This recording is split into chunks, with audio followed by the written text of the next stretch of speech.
When I was, I'd say 25 years old, that'd be about 2016, I started to gradually notice a decline in pretty much all forms of media. And the reason for that is because everything up to that point in my life, as far as entertainment goes, had been absolutely riveting. Lord of the Rings, Star Wars, Call of Duty, I'm talking the golden era, Modern Warfare 1, all the way through Black Ops 2, The Last of Us, The Hunger Games, The Walking Dead, The Office, funny stand-up comedians, comedy in general. The list could literally go on forever. And for me as a young guy, I really needed some of these outlets because I seemed to be focused on far more serious issues than a vast majority of my fellow classmates or friends were. And for those who don't know, who haven't followed this channel, I've been involved in conservative politics for over 15 years of my life. I even took it very seriously from when I was like 19 years old to where now I'm a 2A lobbyist. I'm a Second Amendment lobbyist. Not the NRA, they suck. But if that makes you want to click off a video, let me tell you, that's fine. I anticipate seeing a sharp decline in my audience retention on my analytics page, but just hang on, because even if you're not conservative, I think we all have a ton in common, much more in common than what divides us. So I appreciate it if you keep listening. But what was nice is that I could take mental breaks from my passion of politics and kind of go to the fun box and watch a movie, go play a game, get stuck on a TV series on Netflix and just binge it, and then later come back to the politics box, open it up, and engage in that passion. But starting around 2017, I noticed that someone had come to my fun box and dumped everything bad from the political box inside it, shook it up, and just left it there. Up until that point, everything I had in this fun box in my mind was just absolutely awesome. I felt so blessed, and even still do, to live in a time where these kind of stories could be translated into movies or video games or music. But ultimately, I specifically remember Battlefield 1, that came out in 2016, being the last good Battlefield game. And even in the next game that came out, Battlefield 5, look, if you don't play Battlefield, I know that's annoying and doesn't make sense, but just trust me on this. Battlefield 5 came out a couple years later, and they had women on the front lines with prosthetic limbs and face paint and everything that just didn't line up with the aesthetic. But because of the woke mind virus, the CEO came out and said, if you don't like it, don't buy it. And guess what? That's exactly what people did. In another franchise, Star Wars had this deep, rich lore that was cohesive and so carefully crafted as to not contradict itself and remain consistent throughout the thousands of years of lore that had been written about this amazing franchise. Lord of the Rings was this immersive experience that had been brought to the big screen, so enjoyable that I had to pick up a few of the books and actually read them myself. But ever since then, there has rarely been any media, any TV shows, or video games that I really enjoy. I began to think it was just because I was getting old and this is just what happens. However, every now and then I could find something in the fun box that just absolutely elated me, right?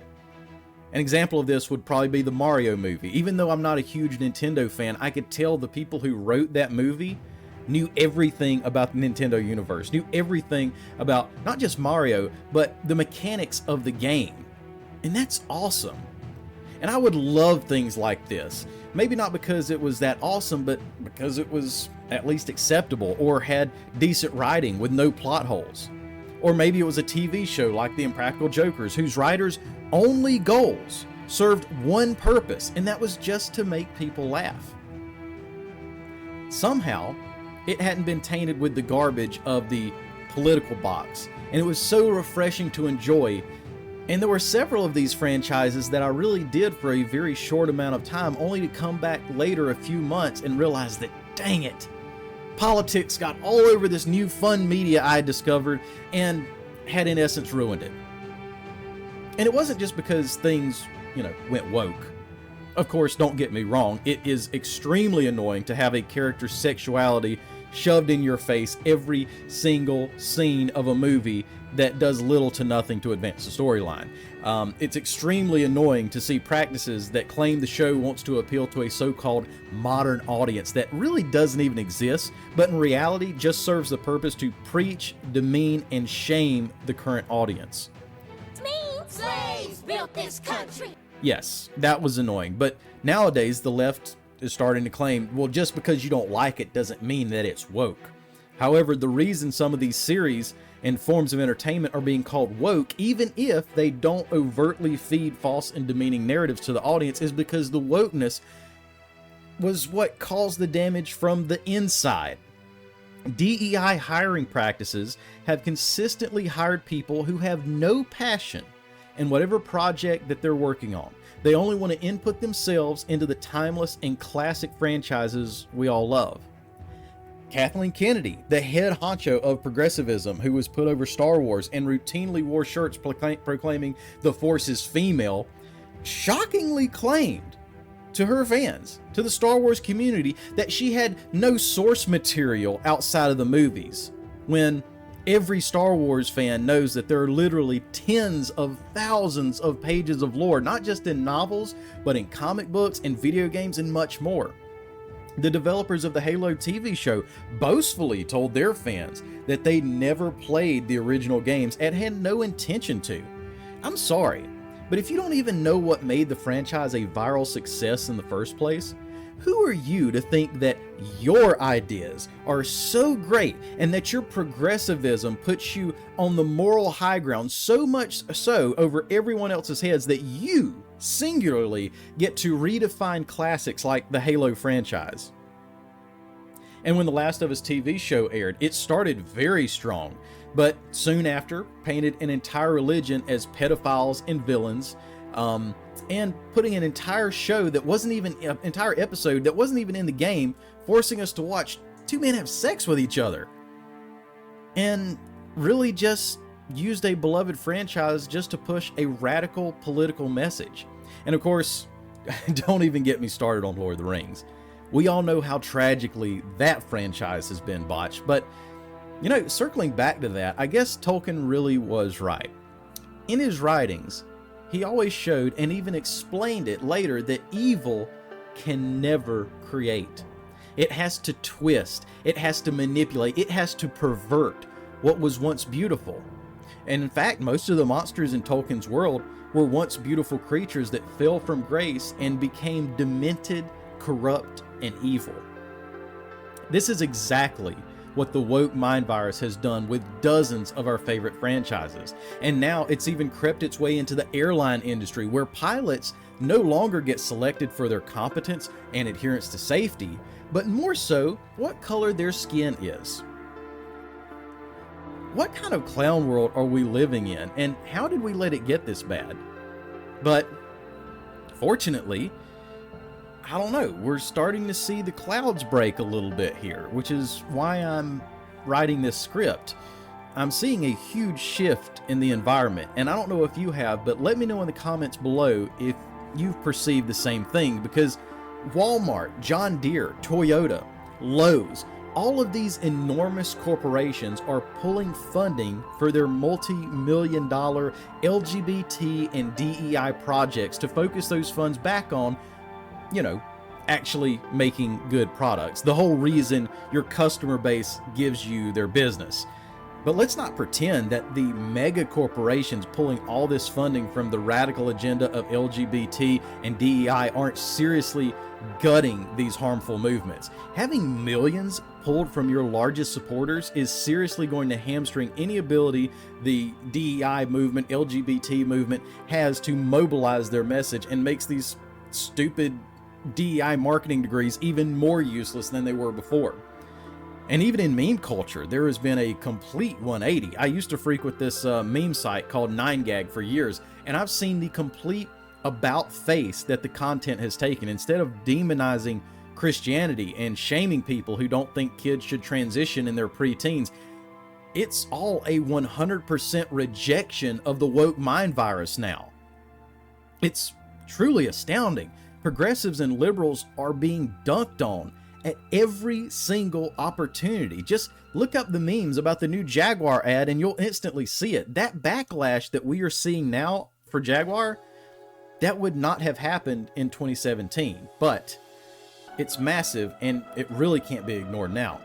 And we're even seeing some successes here and there.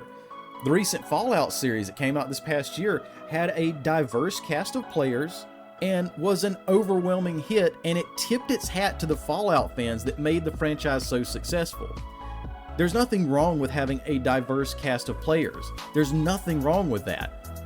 And the good thing about Fallout was they actually made these characters stumble.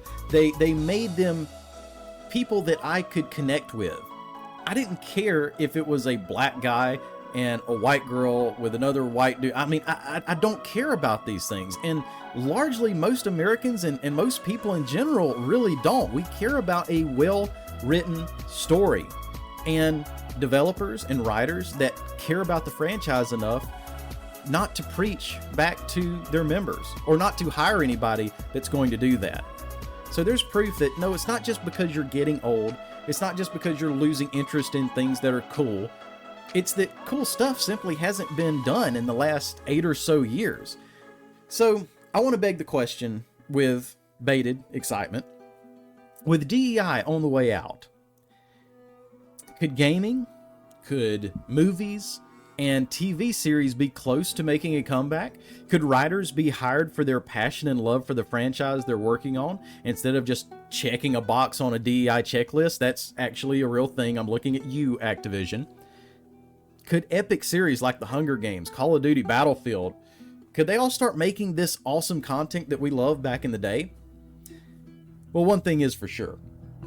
If we as a consumer base keep rewarding bad behavior, nothing is going to change.